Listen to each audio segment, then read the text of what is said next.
Добрый день всем. Good afternoon, everyone. Thank you. We have quite an unusual audience, quite an unusual room today, so I'm going to work in circles, not to turn my back to anyone, but it will be quite challenging. My name is Larisa Surkova. I am a PhD in psychology, practicing psychologist, a mom of 5 kids of different ages, and I'm also a blogger. If you want to know me better, I have a blog on Instagram, so you can subscribe. If you search Larisa Surkova, you're going to find me. Today we are going to speak about children. The subject is healthy relations, how to live in healthy relations with your children of different ages. This will be mostly dialogue. I'm just going to make some small remarks. They're here on this list. And I will voice these remarks, and then you're going to be able to ask all questions you have about children from 0 to 99. I will be happy to answer, and I think that it will be more interesting for everyone because it will be live dialogue and live questions. So, to live in healthy relations with children, it's nice to have children. Who of those present here today have children? Well, the majority of you have children. Let us also make an age breakdown. Children younger than 6. Okay, older than 6? Okay, well, traditional, as always, there are more people with younger children. What would I like to start with? The main idea I would like to bring to you. It has always been in my head, and I have always been hearing it, and every day I face various life circumstances, and I understand more and more that this is a good thought. This is the following thought. One of the main challenges of modern parenthood is that we want too much to make our child a better version of ourselves, to implement all of our unimplemented wishes, to make the child seize all the opportunities we missed so that the child is ideal, similar to us, or not like us if we are not happy with ourselves, but still we are focused on ourselves. And we forget that from the very beginning of life, a child is an individual, and since his birth, he requires respect, which he shows with his behavior. There is a trend that makes me sad, especially over the last week, because I have a blog and Instagram, so I have many people I can observe. And not all of my colleagues, unfortunately, do that. We've now had an express 3-day marathon with 8,000 participants, and each of these participants answered one question. Why I'm not very good? Why have I come to this psychological marathon?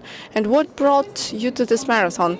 The majority of the participants were women. 80% of them answered, I am sad, I have apathy, I am tired, I live the same day every day. And the reason for that was the birth of the child. They said, before the child was born, I was active, right, I have my life position, my husband paid more attention to me, and then a child was born, and I feel unwell and sad, and then suddenly I got another child, and then maybe another child, and I feel worse and worse. And when I read it, my heart cringed, because I had a lot of pity towards these children, because people were preparing to the birth of these children. And now our society for several years have already been promoting preparation to pregnancy and birth. People want women to have a good labor, but no one is speaking what is going to happen next. Some people think I will just give birth and everything will end in labor. Or people get ideal picture. You know these awful newborn photo sessions when there are children are lying in baskets and they're always sleeping. But in reality, they don't always sleep. They want something, they are growing up, they get a lot of desires. Children take a lot of time, and parents are not ready to that. And actually, it's nice to have some dads here today, and that creates a conflict of interest. It's an extreme, and parents start treating child as an adult. They have some requirements towards the child. The day before yesterday, I read a letter of my subscriber. She said, before my child was 3 months old, he was normal. He ate and slept, and now he is waking up in the middle of the night. Tell me how to punish him. And I thought, maybe she is tricking me, or does she really believe that? And it turned out that she really believed that. And often also parents say, my child is 1.5 years old and he needs to understand how to behave, how to obey rules, what to do. And I explain to them, he's not already 1.5 years old. He's just 1.5 years old. He's just a baby. And if there are several kids in the family, the older one may be 2, and the younger is 0. I have 5 kids, so when I go to the maternity hospital, I have a baby in my house, and when I go back home, I consider that kid as a big one. So what can help us here again are 5 simple rules, basis of children's psychologists that I would like to talk about. They are simple, you can write them down, you can use your good sense, and you will always have something that will help you to understand how to live happily and calmly with a child. So the first rule may be, who knows, what is the first rule of children's psychology? Do you have any versions? Don't beat your children. Okay, is here something else? To accept him as he is, this is a good way. So the first rule says, it is simple. So this is, so a child will look around him, and he look at the world around him, and by his birth, mom knows that sometimes he moves a lot. You can monitor this when he was in the stomach. In us, inside of mom, and he knew a lot about you before you gave birth to him. He understood that when your boss screams at you, you feel some stress. And some relatives you don't like come to you, also you have stress hormones, or maybe you have conflicts between you spouses. And when a child is born, and some people are surprised by this, when husband starts to speak with him, he starts to scream. And here we need to understand what was in the past, what he heard, what he did not like. And there were only hormone outbursts of mom. And when the child is born, he perceives this information. And so first ears. And when the baby is born, he hears a lot. He can't see around because he has very limited eyesight. And he fixes this information. When he's 1 year old, parents start to understand that he tries to also accept their habits. For example, dad watches TV in the same way, and the baby is 1 year, but he takes a remote, sits on the chair and makes the same as my husband. And the baby knows this information and starts to repeat it. So the baby repeats everything following you. So, for example, a baby can fight a lot. But parents say we don't really fight with each other. But if there are conflicts, and if mother is always tired, the child also perceives it. He can perceive this for a long time. For example, we can ask to have this situation 1 year ago. The baby accumulates this, and then he gives this energy to another child. And there are many of such situations. And teenagers copy us even more. And so this is the psychology. If you want to bring up your child, start with yourself, because if in your family there are bad habits, if you say obscene bad words and do something else, and several days ago I had such a situation when dad called and he said, you know, my son is 2 years old and he says a bad word. And he always says this to me, because my wife calls me like this, and I will divorce her because of it. But I say it's not logical, because this is the word which is of feminine gender. And very often he uses this word. And then the baby remembered this and started to use this word when speaking with his dad. That's why we always say, please look at your emotions. The baby is not in the vacuum. We don't want everybody to smile all the time, because mom can also be tired. And try not to do this with your child, because children have this, that they are also self-indulgent. Maybe you will understand what I'm speaking about, and they think that the whole life is around them.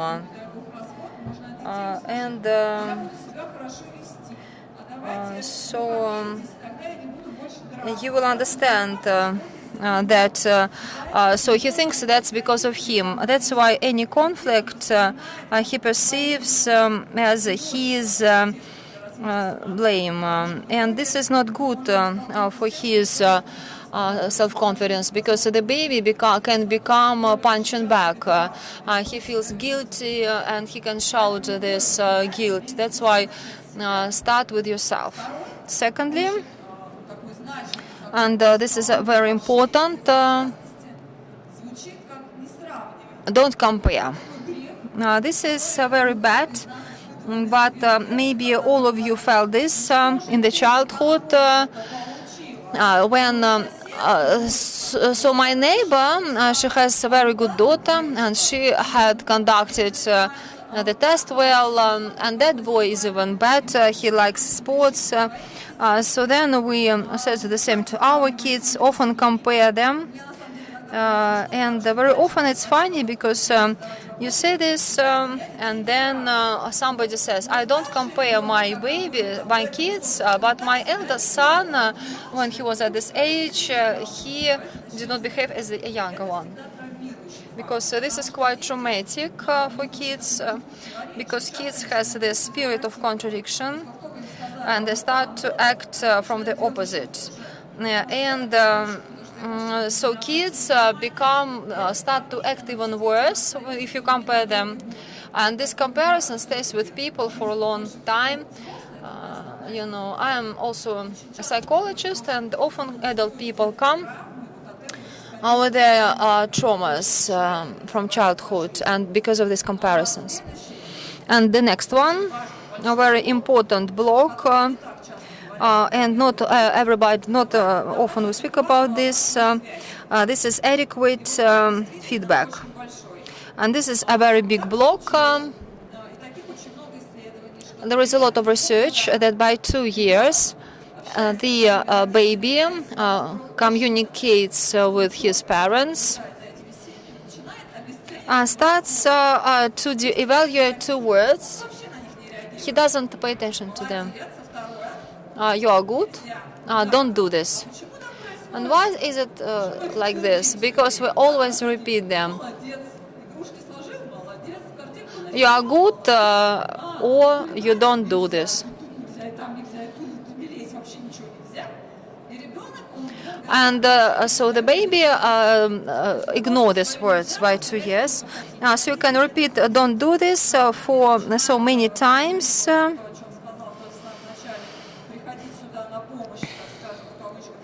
And then some punishment, physical punishment can also be added.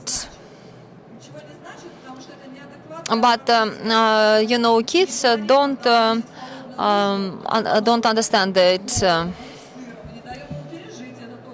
So it's important to go through this experience. And the same with positive motivation. Instead of saying that you pictured a very nice, the very good son, let's do this together, or you raise my mood, you say you are good. And these words don't mean anything for the child. And children have deficit of a live speech. They have many cartoons, many devices. A lot of things and the fairy tales besides the communication with moms and dads. I understand parents because I cannot communicate all the time with kids, and you don't have to do this. But it's in some situation when you have time pauses, you go together, you go by car together. Try to speak with him, speak with your child. In this case, they will not be.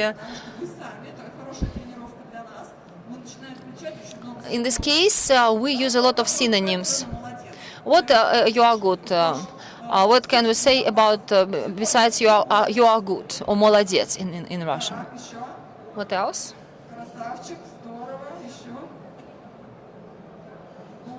You are best. You did your best. You are the best one. You did this excellently. Please, maybe you say something. So we have a lot of words in our arsenal.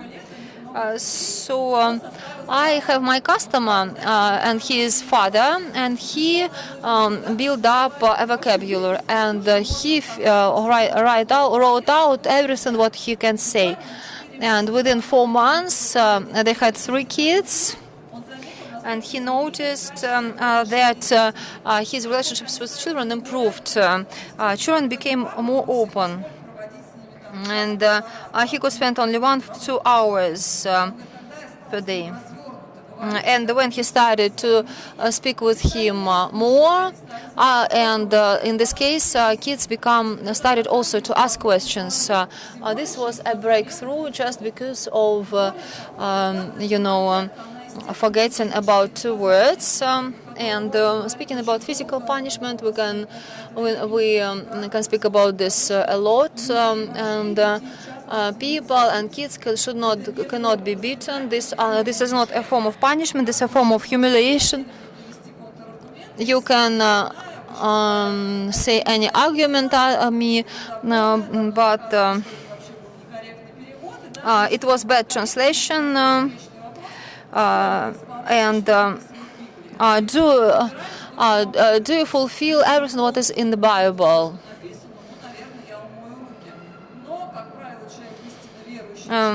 So as a rule, people can take some quotes from the Bible.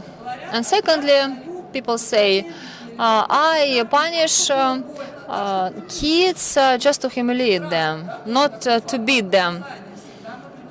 We always try to be in the shoes of these people. Maybe you feel you do your work not properly, and your boss wants to humiliate you. Will it be okay? Will it be pleasant for you? Will we make conclusions? Very often, parents with a lot of experience of such punishments say, it doesn't work. I punish him physically, and still it doesn't work. The kid still behaves badly. And why? Because it's already a way of communication. So the kid understands, if you want to be seen, he needs to do something wrong.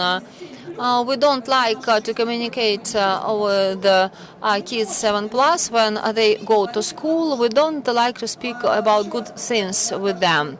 Every year there is research which shows that with kids 10+,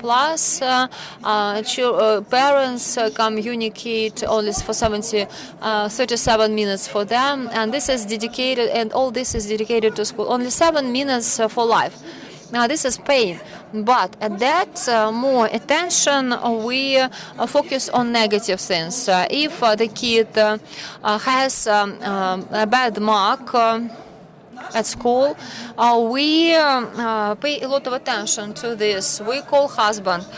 We also complain to our mother. We correct it, and we always remember this. But if it's excellent, it's a good mark, you are good. That's all. So this is for granted. And there are a lot of psychological tricks. For example, the method of green pen.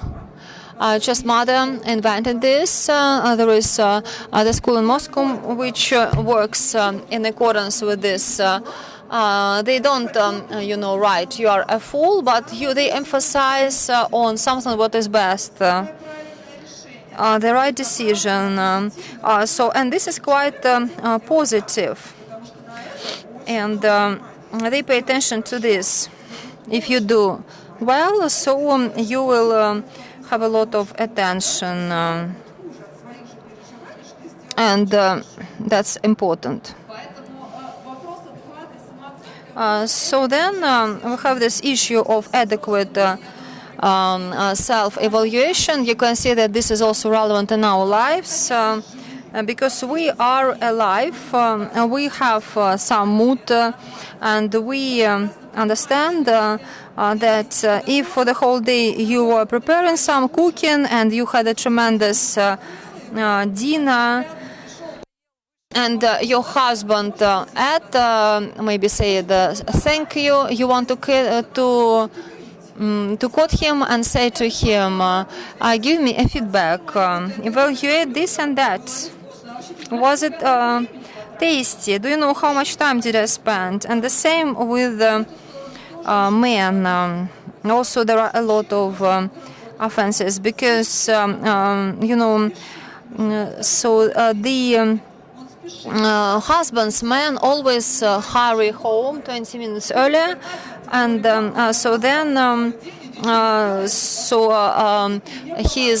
his wife says, please,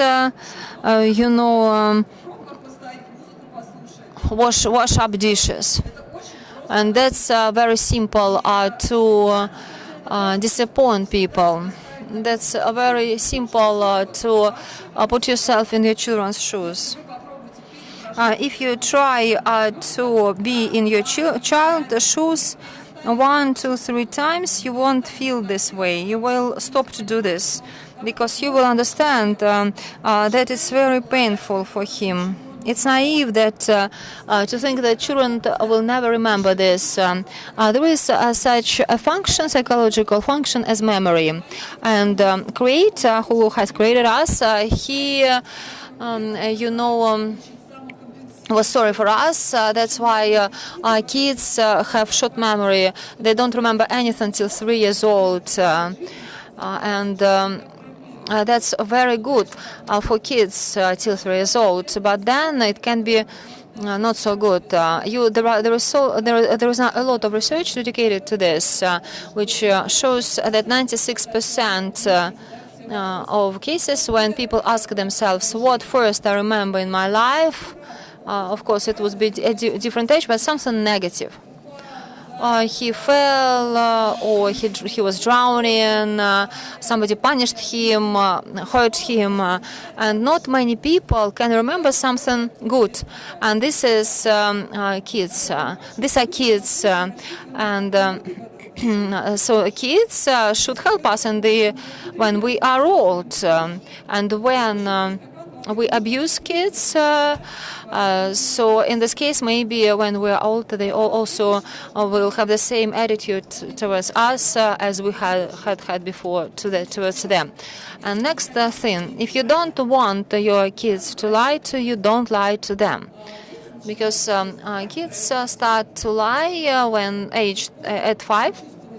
This is normal. That's the way to feel freedom and power, but they understand very well when we lie to them. Now I can see that you don't understand me, and parents say to me, I never lie to my child. And I say, okay, good. But have you ever said that if you eat sand, there will be some worms in your stomach, and then you go to the hospital? But it's not a lie. I just wanted the best for my child. And when children start to lie at 5, they want also to do bad. For example, kids did something bad, and he doesn't want to disappoint you. He doesn't want. Children don't want us to be in a bad mood, and lie develops like this. We lie more, and they lie even more. So here we need to think about their motivation. Kids lie a lot because they don't want to hurt us. And this is a side effect. Because kids love us anyway. No matter what. We may love our husband today and then get a divorce or something else, but the child will always love us. He accepts us fully. A child who was taken from the parents of alcoholics who will be happy to return because he believes that they have changed. Parents may punish the child, but he will still go to them and say that their mother is the best.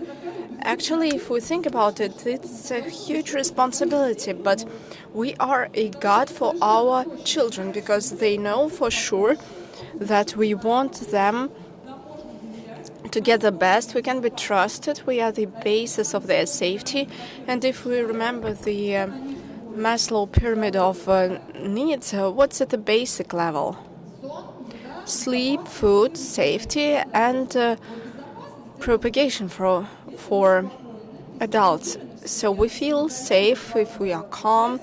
When we are calm, when we don't lie, and in that case the child also feels safe. If there are conflicts, the child feels it as an earthquake, and he needs to express that energy. He may start beating you, biting you, and or other children who surround him. It all depends on age. The child cannot accumulate all that. The amount of information perception in children is very small. So if we think that we are a God for children, that will perhaps bring us back to the earth. And the last important point I wanted to highlight before we switch to your questions is the following. So, for many it may seem ridiculous, but that's a simple thing. The child needs to be loved and needs to have tactile sensations. That means that you have to touch the child, kiss the child, caress the child, and tell him about your feelings. Some get surprised, saying, well, I think the child knows already that I love him by telling that to the child. And we had a poll of adolescents, and there was a question there. Do you think your parents love you? 80% answered, I think so. And there was also a question, do your parents tell you that they love you? the answer was yes in only 1% of cases. And also let us remember the phrase, put ourselves on the place of the child. Imagine me taking some of you and tell you, you will have a good husband, he will buy you an iPhone, will feed you, and that's it. Will you believe in his feelings? All the women will answer, no, I'm not like that. But is our child like that? We cannot buy the love of your child. We cannot speak about our child for just a couple of minutes per day. We often indeed hug our children when they are little. And by the way, there is data that the child needs to be hugged at least 8 times per day. And until 3 years of age, parents do so. At 7 years, it reduces, and in case of adolescents, we usually don't hug them at all. Parents are asking me how to do it. My boy is already huge.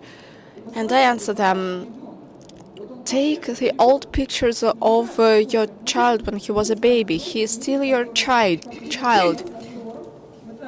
And I'm an adult, I'm more than 40 years old, and I still want to be loved and supported by my parents and by my close people. So, Его обнять, он онемеет, конечно.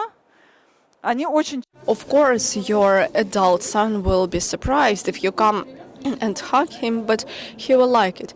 You know, there is an experiment for adults in which it's recommended to write to their partners, I love you. And in 80% of cases, people write back, what's happened? So, of course, this adult child will be surprised, but still he will be happy and he will be ready to talk to you. And when it's recommended to parents to talk to their children, they often perceive it literally. But to talk to children doesn't mean just sit down and talk. Online you can find questions you can ask to children of different ages, and questions there are quite good. They are open questions, not questions like, how's at school, or say something in English, that's the most awful question, or dance something for me. But just ask open questions. My children are of different age, from 3 to 23. And I just have one word about adolescents. You can't imagine how cool they are. They are so interesting. I like very much going to schools to speak in front of adolescents. They are asking questions that an adult would never ask. They have a lot of new knowledge. They have interesting language.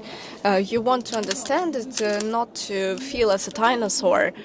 And it's also interesting to talk to a child at 7 and 3 if you ask correct questions to that child that will trigger a dialogue, that will make the child want to communicate with you and not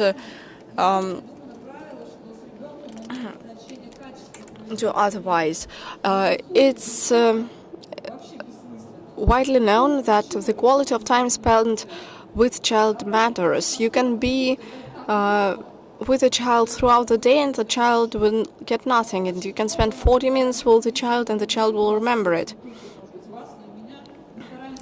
Also, we are trying to buy off our children. For example, it seems that we have a lot of work and we can just give a chocolate or a toy to the child. But the results of the polls suggest that children don't remember that. In 10 to 15 years, if they remember a nice toy, they remember it if they wanted it for 3 years. Otherwise, it's not interesting. But they remember how they went to the forest with dad, or an interesting trip, or how they spent time together with a family on a river, or how they went to watch something. So these emotions are actually priceless. And then this running around in this huge information environment, in the flow that we are living, where we always have to run somewhere, we always forget how important it is to people who surround us. I love you. 3 simple words. They should not trigger any panic. They should be habitual as a symbol, as an indicator that everything is good in life, that you are loved all the time, no matter what's the note you get at school, or no matter whom you beat, or no matter what are the other things that you did wrong.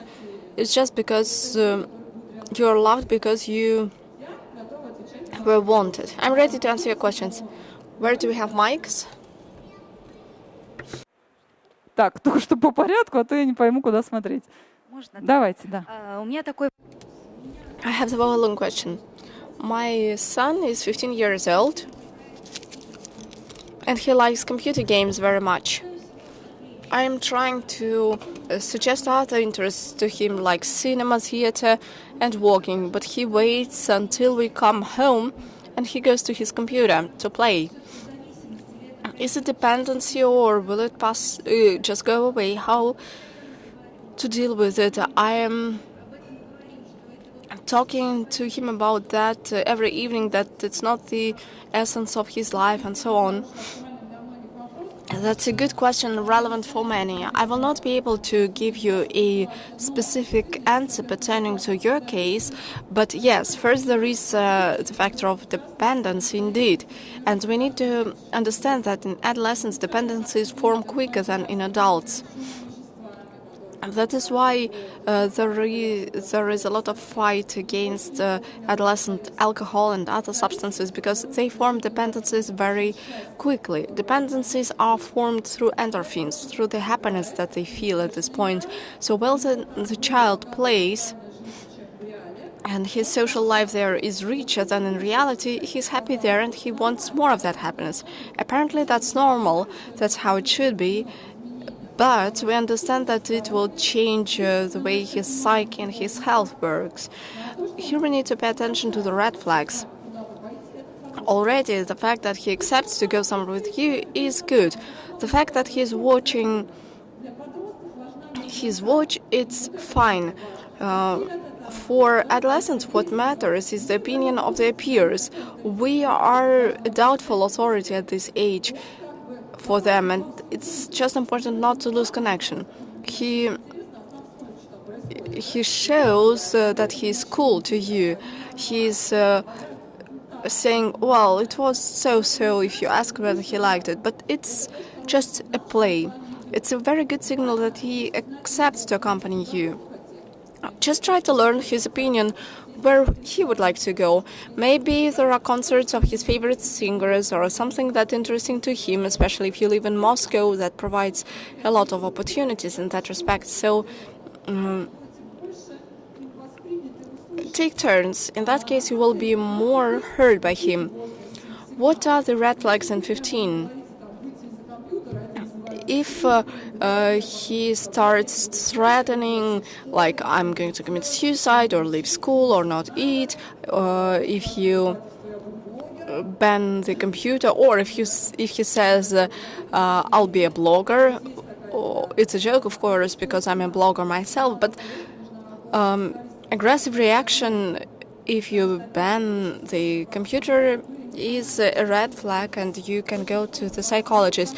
For you, it will be quite difficult to understand whether it's dangerous or not, because in 15 we are not speaking about limits of time with gadgets.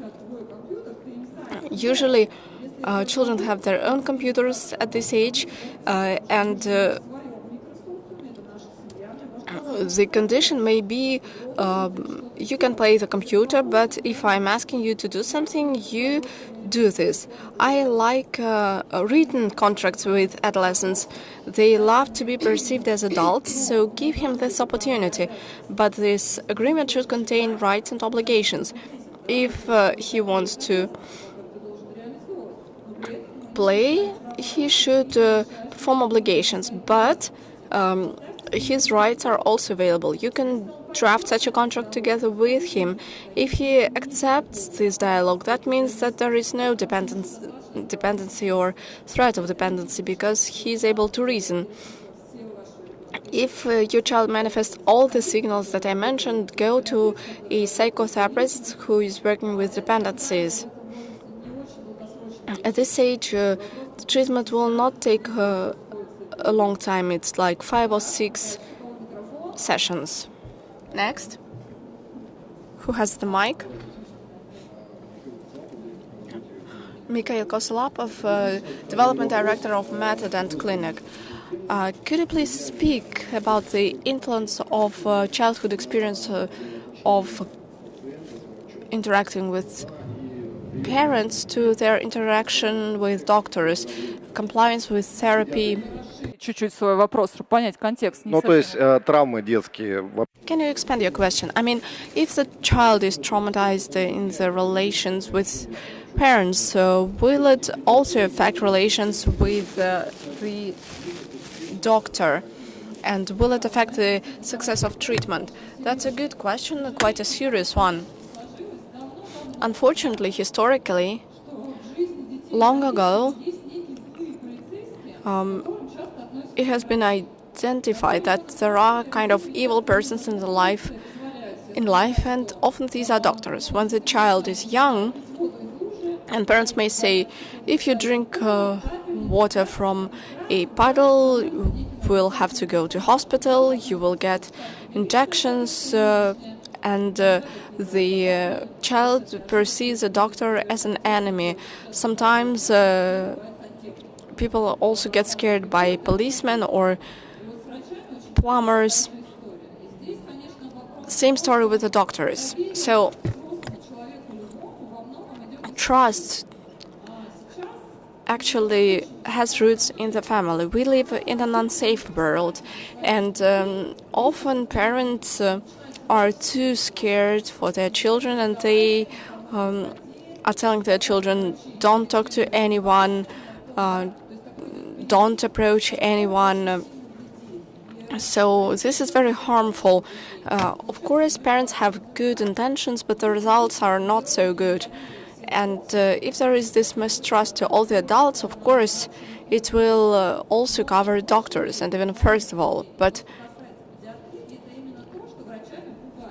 this is related mostly to the fact that when children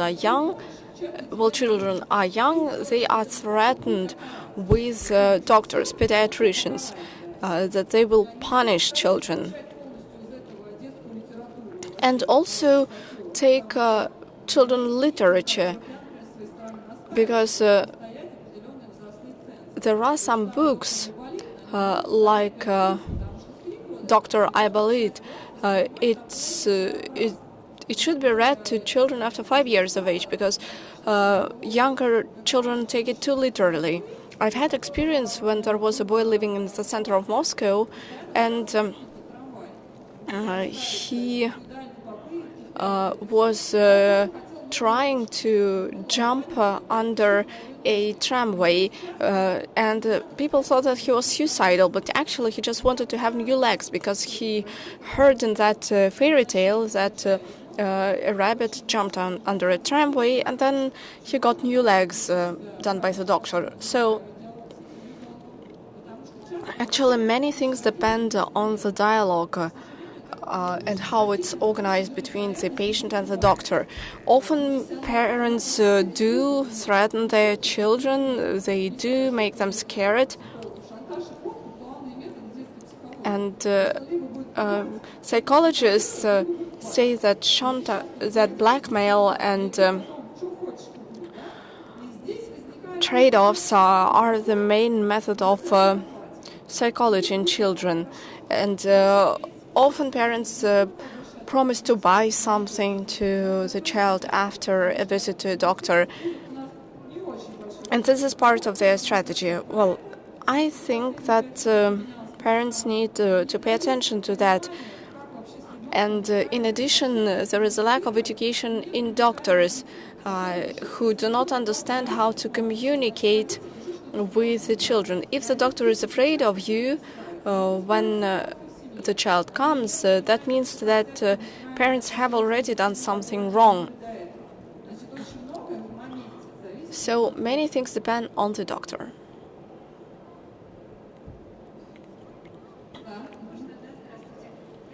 Good afternoon. I would like to ask something about dependencies. My grandson is 8 years old. When my daughter went to work, since the age of 3, I started helping with him. And we decided that we will not be using any gadgets. And we have been able to reach the age of 8 without any gadgets. But now he's at school and everyone have smartphones, and he also wants a smartphone. So he's asking to try it. Sometimes my daughter allows him to play some games on the smartphone. So what can we do in this situation so that he doesn't become dependent in the adolescent age? That's a very nice example. You are so young and you have such a grandson. So, in case of gadgets, what's said is that at the age of 3, the child already had access to gadgets, which is said. Well,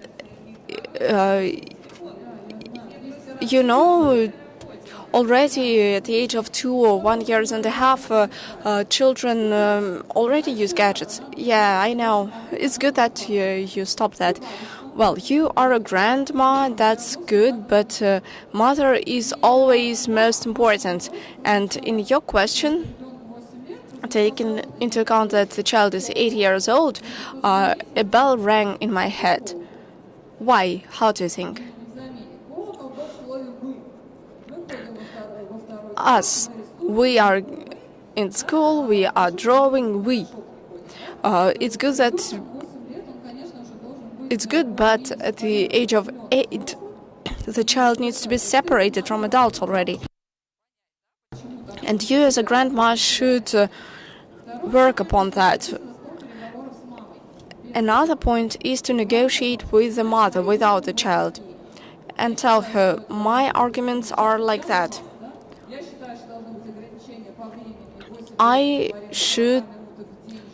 think that there should be a limit of like 40 minutes, including the computers, the cartoons, and the rest. And it should not be a mobile phone. I'm actually against mobile phones in children's hands because they are always available and they affect eyes and the nervous system and the attention. I am always driving in Moscow and I see children going after school looking into their smartphones and they are not watching what's happening. And of course, I believe that it's better to have not a smartphone but a regular phone or a watch. But since the child lives in the society, he will always ask it. Anyway, the time limit has to be established and it has to be discussed that the child has a certain time and he can use this time, spend this time altogether or split it into parts. And parents may explain that otherwise it's bad for the nervous system or for the sight or for the sleep or for eating habits or learning. And also the child shouldn't have this time. If after doing homework the child is bored, he will try to find an activity. His cognitive activity needs to have some outcome. If you are drawing, that's good. You have your general emotions, and maybe in winter you do some skiing sport, or you're making the snow lady. But not this winter, of course. And fortunately. So, this is something which you just invent. This is nonsense. First of all, not everybody. When I'm sad, they all do this. Let's go to school and see what phones they have. Not many kids will have iPhones. Also, this is your method of manipulation. When the kid aged 8 understands fairly well that he can play with you, manipulate you because you will feel guilty. And still you know that in Moscow a big program started when kids before the first lesson so teachers take all devices and they give these devices and some things, private things, only in the end of the school day. And Moscow Health also do a lot for this. I think this project will be realized. Okay, another question. So hello, my name is Karina. I'm mom of 16-year-old daughter, and I have such a question. 16 years old, should what about a typical day? Should I make this typical day really busy? For example, our school, we have a specialized class. So we have a lot of Chinese lessons. We have computers at school and phone. So the classes ended only at 6 o'clock, at 6 p.m. But still, my child, he likes to spend time with peers, to be distracted. And after 5 o'clock, he also has a lot of tasks to do, but the results of the first half of the year is not good. And considering all these electronic diaries, so there is no opportunity to be present.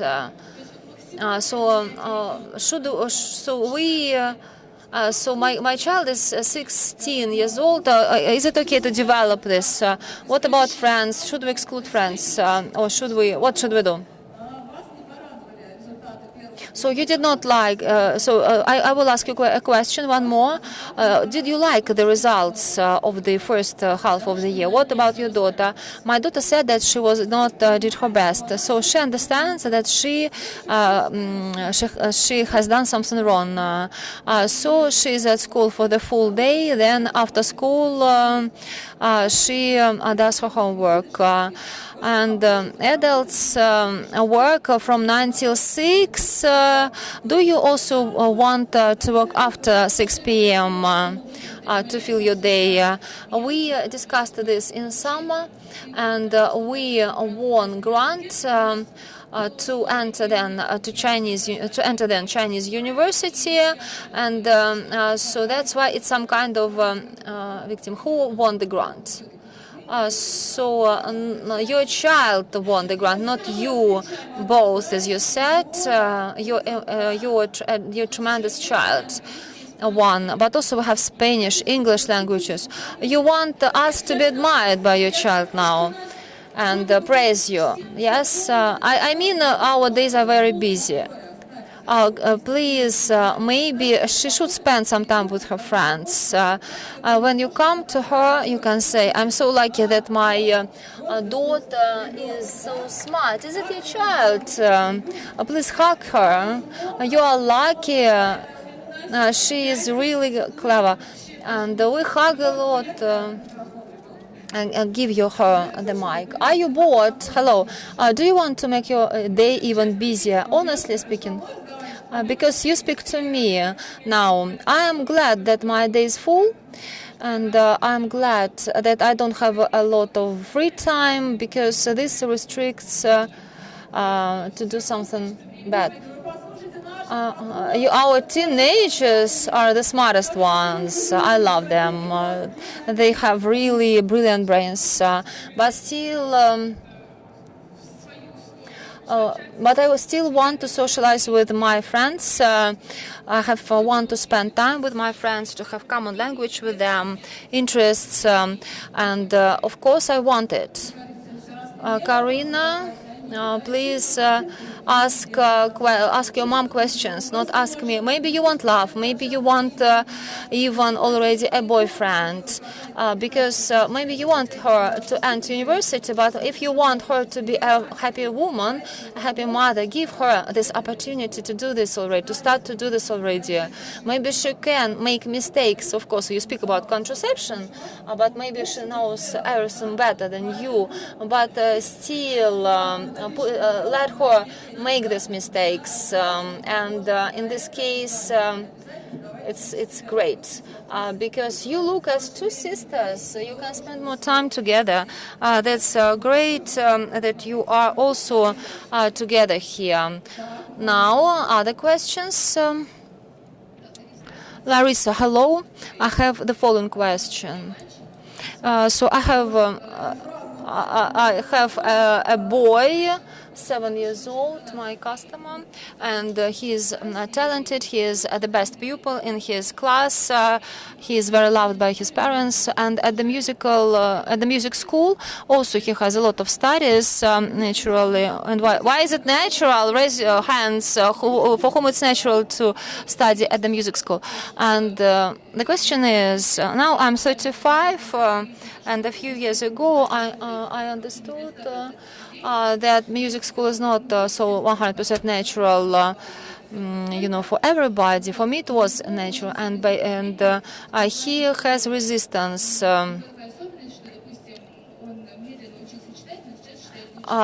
He now he started to read slowly, but now he reads better than everybody else. And now we slow down.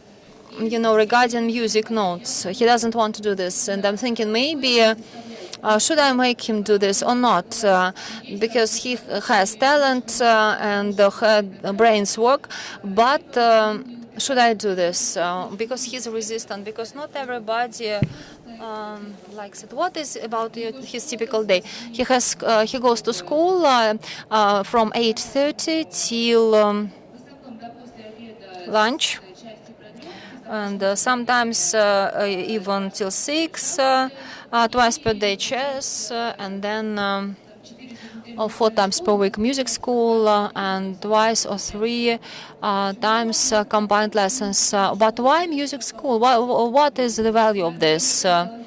Yes, I don't doubt you, and I'm sure that you study well, very well. Yes, but he studies even better than me, and he succeeds better. But why is it valuable? Because this is important in our life. We live in such wonderful life because there are so many ways how to teach music, and classic music school already maybe is not really so needed for everybody. Maybe music school is only for those who want to be professionals in the future. But if he wants him just to like music, know music because he's talented, but you don't plan for him to be a professional, maybe you can consider some other formats, and maybe he doesn't need to go so often to music school. This talent can be developed, but in different formats, and there are so many of them. For example, private teachers and modern schools, music schools of other generations, maybe they are better because this is a good format. It's more comfortable because it's more individual, and kids play more and they hear better. They can already compose something else, and then they know more, so the approach is different, and I would prefer this. Thank you very much. How long does it take? It depends on you. If it's bad for a child, if he suffers, that's not good. If he doesn't want to go, but then he comes and it's good for him. But if he always suffers and suffers till the next lesson, and then maybe he becomes ill, Before this, in this case, maybe it is not his piece of cake, and then you can try something else in parallel on another day, and you can see whether he will have a passion for this new activity or not. Hello, my name is Evgenia. Thank you very much for today's lecture. We love you and we always hear you. We have a 3-year-old child. Now she goes to the kindergarten and quite successfully. But I would like to ask the following.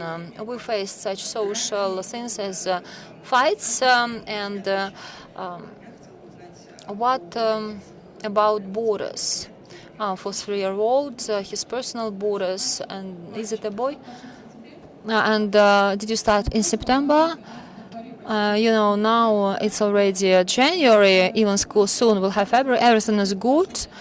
And maybe he has adapted there, but he doesn't respond. It means that he has been brought up in a good, comfortable environment. It's good. You are good, because the child is not in defense, and he doesn't have this goal to defend himself. And in your life. And your family social came, and of course there will be some corrections, and the child would start fighting. I recommend not to intervene. Dad should not teach him how to fight back, because you don't see the situation from inside. And if your kindergarten does not have CCTV, I know that many kindergartens have this, so you don't know the situation. I can say you, and maybe this is not a secret, sometimes you know that if he's calm, maybe he makes intrigues or something like this. And then, some adults should be responsible for children's health, and maybe your child is hurt a lot, has injuries. Of course, you should come to the personnel in the kindergarten. If this happens all the time, maybe they don't see anything. In kindergartens, we have psychologists, and they have to monitor a psychological environment in the kindergartens. You can speak with the psychologist, and if you have this picture, you see it. But don't fight. You should not so fight back, but he should be. More sophisticated. First of all, therapeutical fairy tales. I have my fairy tales. You can find them also in internet. You just type in therapeutic fairy tale, and this is done through some other characters, and with the help of them, a child will make conclusions. Whether he should fight back or not, and how to do this. But if this is already chronicle, you should go to your to the person who is responsible for this child. No, I think you should. So don't teach him to fight back. Maybe he will be soft. No, he will not be soft, but he will fight back. He will know how to do this. Maybe he can protect those who feels even, who feels even more vulnerable. And you ask him what happened, not because why didn't you fight back, but maybe you should ask him who felt worse in the situation. Maybe you had to protect someone. Maybe you should say some words, and you also maybe train kids to scream stop. Kids can't do this. Our kids never scream because we always forbid them to do this. This is my daughter in this row, and she sometimes so psychologists offered her to scream because someone bad comes to her, you have to scream, and everybody will turn to you. And she was not able to do this. My other one, who is 6, she screamed well, and Stepan, he is 12. He asked a lot of questions. Why should I scream? What will happen after this? So he was curious about it, and maybe I do something wrong here. My kids can't scream, and I started to train myself to scream. I scream at home because I understand if someone grasps me, I will also ask me. I will ask him, "Do you want to speak about it, or something bad will happen?" So please teach them to say stop, because if he does it, so some of you personal pay attention to this. I have a question about adolescents. Now they say they should be developed autonomously, and we should give them a chance to make their decisions. And now I want to clarify whether adults have to intervene in the issue of profession choice. And is it theoretical? Do you have a child? No, theoretical. Well, so I will answer also theoretical. It's absurd. We can't separate our child from ourselves, from our country. Nobody can be free, so much. But what are the borders of this freedom? You should look at the particular family, because families are different. Sometimes in families, they can allow him to do something, to make mistakes, and hair color and profession choice. But some other families are more stricter, and they say, and maybe they're religious, and maybe they say that you can do this, I cannot do that. Or maybe maybe some other families have their own traditions. Regarding professions, that's really a huge pain, because more and more people realize that at 16 a person cannot choose a profession for the whole life. Because now we can see people at 30 don't know what to do in lives, and this professional orientation also now is old-fashioned. Every year we have this understanding of the catalogs of new professions, and some professions are replaced, and now we have new professions. And maybe you should give this information to the child. And in this case, maybe in 10 years, 15 years, it will be useful for him. Only a dialogue. Because this is the constant story.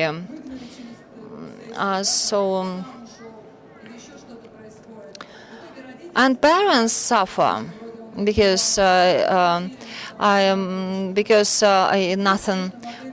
because everything failed and money is lost.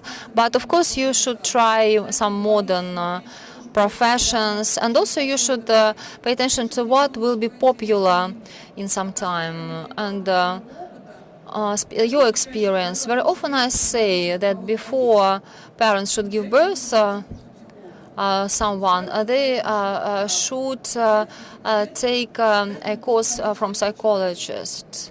In this case, they will not damage this person. Larissa.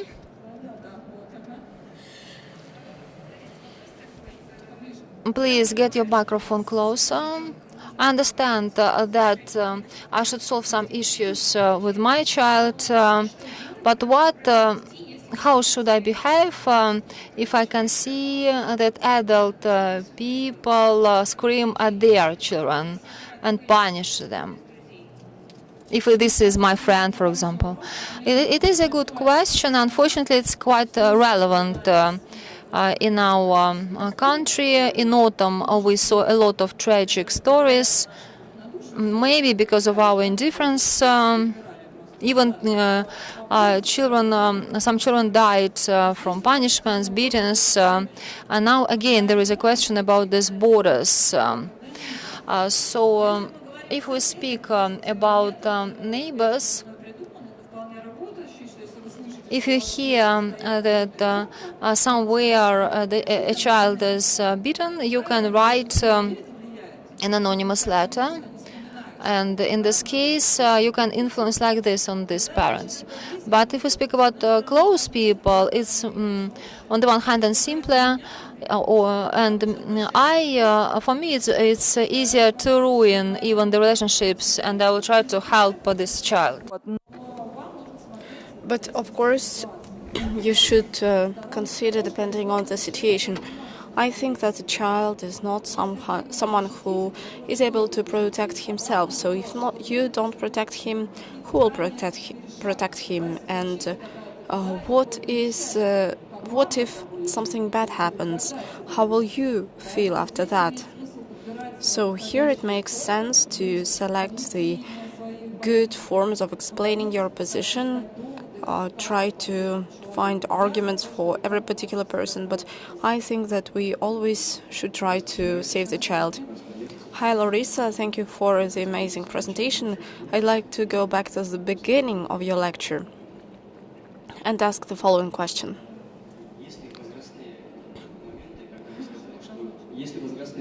Are there any age particularities? You mentioned that moms of newborns often have complained that they are living the same day. Does it concern all ages of women? And another question, are you making a breakdown of different nice words depending on the sex of your child? Thank you. These are good questions. Thanks for the first question. Indeed, in our country, and not just in our country, we see an increase in post-birth depressions, and their number is increasing every year. There are many factors that contribute to that, starting from social media that create an ideal image of a superwoman whose life is perfect, who is thin, her husband is ideal, and we think that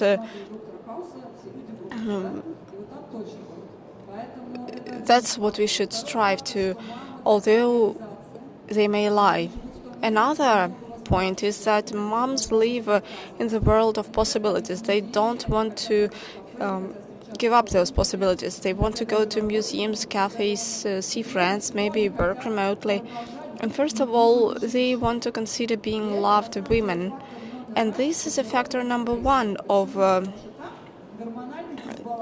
post-birth depression, because there are a lot of hormonal changes after birthing the child, and women are indeed tired because they were not ready to that. And it doesn't matter if it's the first child or the second child. With a newborn, anyway, you are tired. Also, she's not sure of herself as a woman, not as a mother.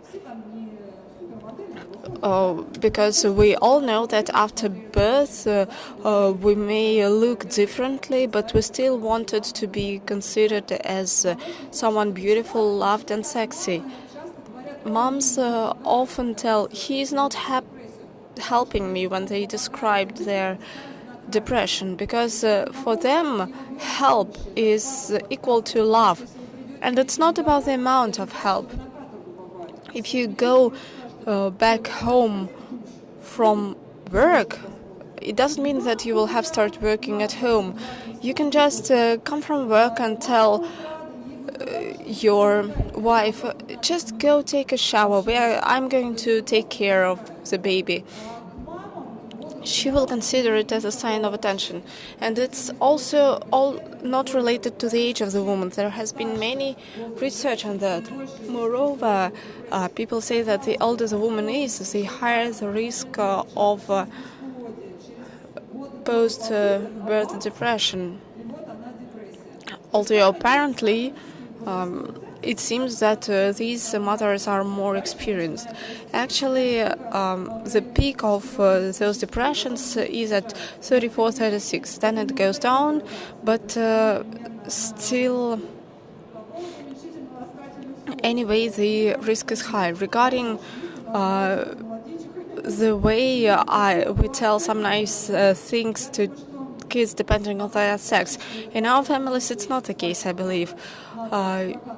I believe that maybe in case of boys, you may assess some specific things, and in case of girls, you may give an overall evaluation. But actually, just any person needs motivation and positive reinforcement to be praised. Of course, it may all differ. My son did not speak up to the age of 5, but when he was 3, I was giving him some bags from the shop, and he helped me, and I told him, "You're my hero, you helped me so much." I wouldn't perhaps do so with a girl, so there is maybe some differentiation. The question is off mic. Well, a father for a girl may be even more important than for a boy. And the father makes the girl understand that there is what's a woman. The girl sees the attitude of the man towards her mother. If the mother is praised, if she receives flowers, if she's cared for, the girl will understand from the very beginning that she's a queen, she's beautiful. And a boy needs a different thing. During the crisis of development that happen in children, the boy looks at the father. For example, he sees the father lying on the bed, and he will think that he should do the same. Or if he sees that the father is doing something for home, or is washing the car, he also wants to be like his father, and he will try to do so. So with every child, actually, we should spend individual time, at least a little bit. For example, take your son with you to wash the car, and take your daughter to help choose flowers for the mother. All of that will be very valuable for your son and for your daughter, because it will help them understand who's a woman and who's a man. Разворачивайтесь. Да, спасибо. I'm here. I'm sorry for the watchers of my Instagram broadcast because I'm turning my back to them. I have the following question. I'm friends with my son. Everything is good with the father, but the father comes back from work. We start communicating, and the son is crazy about that. He may do things that he is not usually doing. He doesn't accept to use a potty to go to the toilet. If he's alone with me or with him, everything is fine. But when we are together, he's transforming into a small devil. What is it? Is it jealousy? And how to deal with that for us? It is jealousy towards himself, actually. Children are egocentric. They want to be the most loved ones. They want the whole life swivel around them. But of course, we cannot ensure that. the rule is that children adapt to us and not the whole flock adapt to children. So you may continue hugging with your husband. What matters are your reactions. For example, if you hug your husband and he is coming between you, you may laugh or you may start blaming him. If you laugh, he will consider it as a game. But you can just hug all of you together and include him in your company, so that he doesn't feel excluded. Many things will depend on dad. If father starts to eat and the child is taking him by the hand and leading him in the room,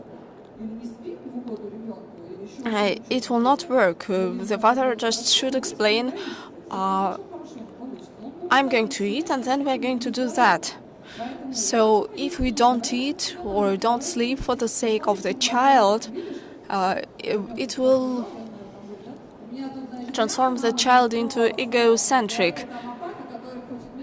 And we may just try to involve the child into our activities, maybe suggest to the child to come on our lap when we are eating. Of course, if you're discussing the political situation and he's next to you, he'll not be very interested. So just try to involve him. Imagine a good ritual for night sleep. For example, that may be the personal time between the child and the father, and after that the adult part of the evening starts. So we should show respect to the child and at the same time build our borders, explain to the child that first that we are hungry and first we will need to eat. So even if you give a book to the child, he may be close to you, do something, or give him a toy, but so that the child remains with you. Just give yourself time. You have broken this scenario and you need to repair it. You need time, and the child needs time to adapt to the new situations. Friends, I've been told that we have run out of time. Thank you very much for having been with us. I know that some of you wanted to take pictures. Let us